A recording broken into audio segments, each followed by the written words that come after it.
Welcome back to the Ron Gunner channel, everybody. I want to do,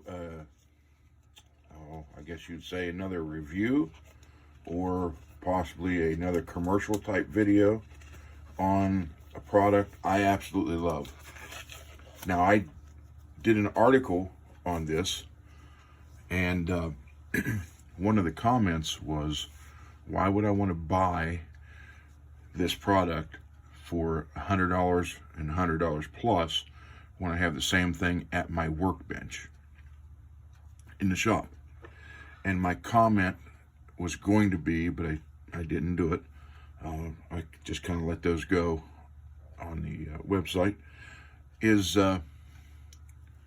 That's great. You have them at home. That's absolutely fantastic. But you're at the range with your rifle or pistol, and your gun broke. Having the tools at home doesn't help you at all at the range. So I found a little product that's now getting really famous, and they've done some upgrades, and I have a couple of their different items. This is the original one I want to show you, and it is from Fix-It Sticks. Now I'm doing this from behind the tripod here, so this was their initial kit. Okay, and you had, this was locked in place. You have your 1/4 inch on each end, and on the long end, and the holder to spin it.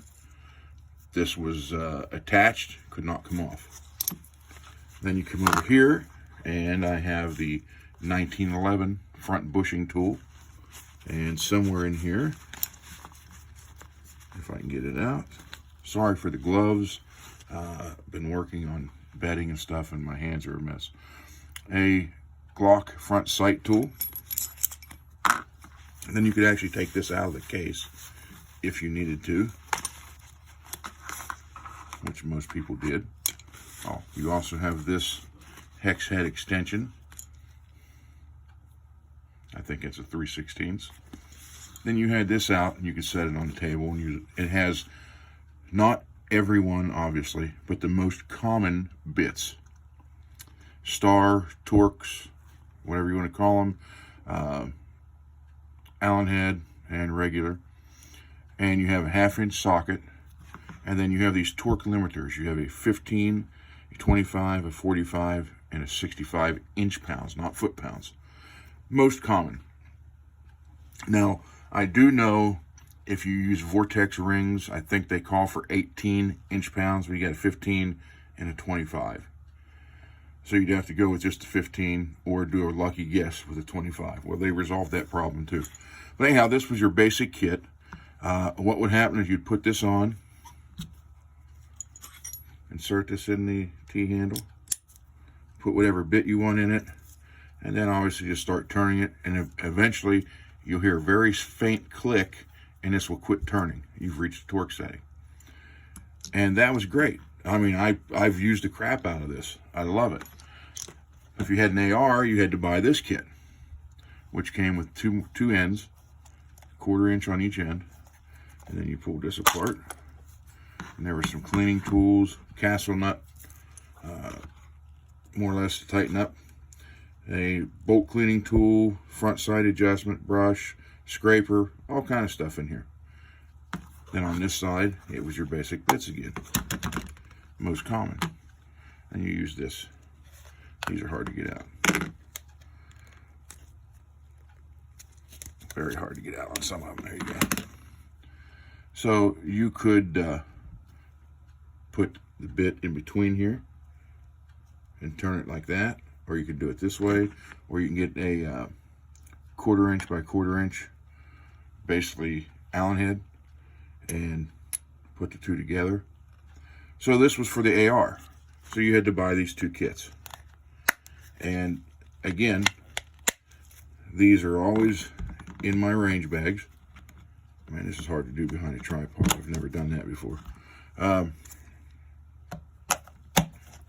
these two kits were in my range bag, and still are. Then they came out with a newer kit. Now this is kind of neat. Obviously the detail comes off. You don't have to have that on there. Just put that on there. But you lay this down. You can leave it on the bag, and you could, it's a magnetic plate.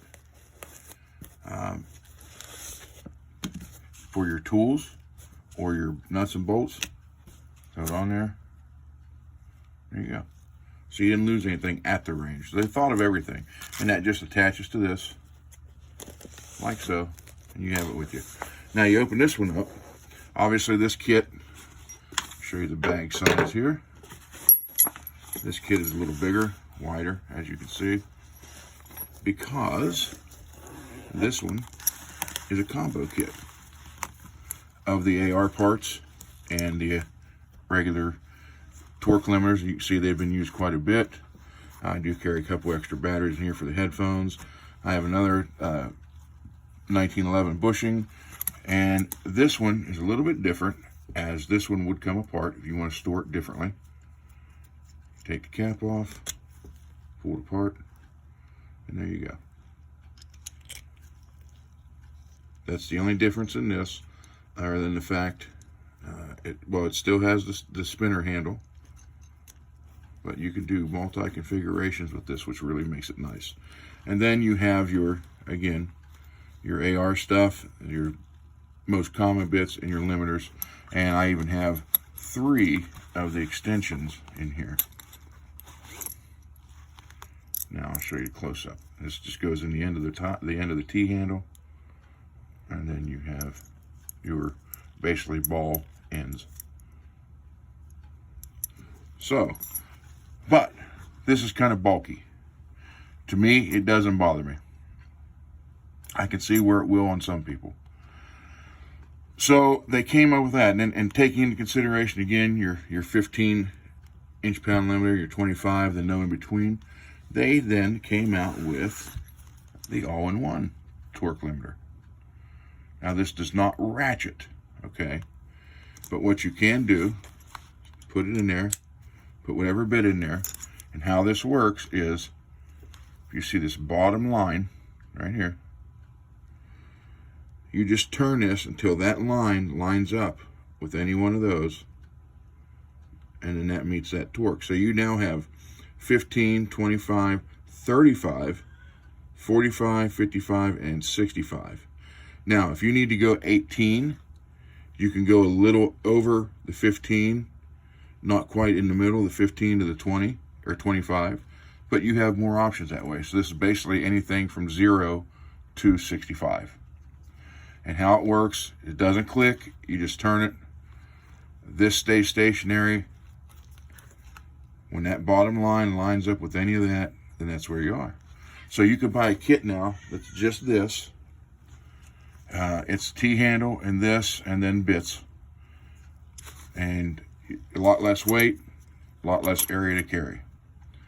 So, now that I have both these kits, one kit in the AR, the separate AR kit, is in one range bag. This goes in the precision rifle range bag. And then they came out with something else, which I thought was pretty neat. I have used this at the range already for 2 other people who had squib loads. Now you're probably wondering, what the hell is this? It can be used as a cleaning rod. Now you're going to say, wait a minute, stainless steel inside of a barrel? Well, if you look at this, these are little brass couplings. Spin on, spin off. These are bigger than the stainless. So these are on every rod. So when you put the rods together, there's no way that the stainless steel is going to hit your barrel. It's perfectly centered inside the bore, inside the rifling, by that. All the way down, as long as you need. Now, say this is good for the 22 caliber stuff. Say you have a 30 caliber, okay? Well, come over here, and you will get the 30 caliber. And you can, I gotta take that off. Again, you can use this for a cleaning rod. I'll show you the handle here in a minute, which spins so that it does follow your rifling. And then you take this and insert it in here, turn it in both ends, bam, and now you got one for 30 caliber. Again, you can see the size difference. It does not let the steel rod hit the rifling, so no worries on your barrel there. This comes with these options when you buy this kit. They are the 30 caliber I haven't used yet, and as you can tell, it's still kind of tight to get back in there. They want these babies to be secure, and they are. Now, I have used it for the ARs. I had a couple guys at the range last time I was there. 2 of them had squib loads. So you might think, well, all right, what's this do for squib load? You still got threads, or you're cleaning in, whatever. So now you take this, I put it the wrong way. So now you take this, and I'll just leave one out. Come over here, open this outside case up. Here's your handle. Okay. Now that will go in there like it's supposed to. Probably shouldn't have put the whole thing on, but and then this part actually turns, so when it goes in, it does follow the rifling. You can turn it here and hold the handle in the back, and it follows. You just twist right with your rifling, just perfect. So now you're thinking, okay, well, it's a cleaning rod. Your bore obstructions, what are you talking about? Okay. Now, just one rod like this could be used for a pistol. You have these 2 brass blunt end plugs for the 22 style size and then the 30 size. Flat point brass, won't hurt anything. Put it on, so you got a case or a 22 caliber that bad ammo and it squib loaded on you and stuck inside, or anything stuck inside the barrel. Now you got a bore obstruction removal tool. That's actually what this is, but it doubles as a cleaning rod, as the tips are for your normal size cleaning kit. So, and there's the 30 caliber one on here. I'll show you what it looks like. Again, not letting the rod, if you put the bigger one inside in here, it will not let the rod touch the rifling at all. And again, 1 or 2 rods work for pistols. You have like 6 or 7 in there for everything. I have a 26-inch barrel with a 3-inch muzzle, so you're looking at muzzle brakes. You're looking at 29-inch barrel, and I cleaned it with these. I had to use all the rods, but it worked. So pretty much any size barrel you're pretty good with. Now this is something Fix-A-Sticks just came out with. They showed it at the SHOT Show this year. Actually, they had it out last year, 2019. So I just wanted to show you about Fix-A-Sticks, how I love them, and I hope you understand that you actually see that these tools are not the cheapest. I'm not going to lie to you, but you get what you pay for. You want a quality tool, you're going to have to spend a little money on it.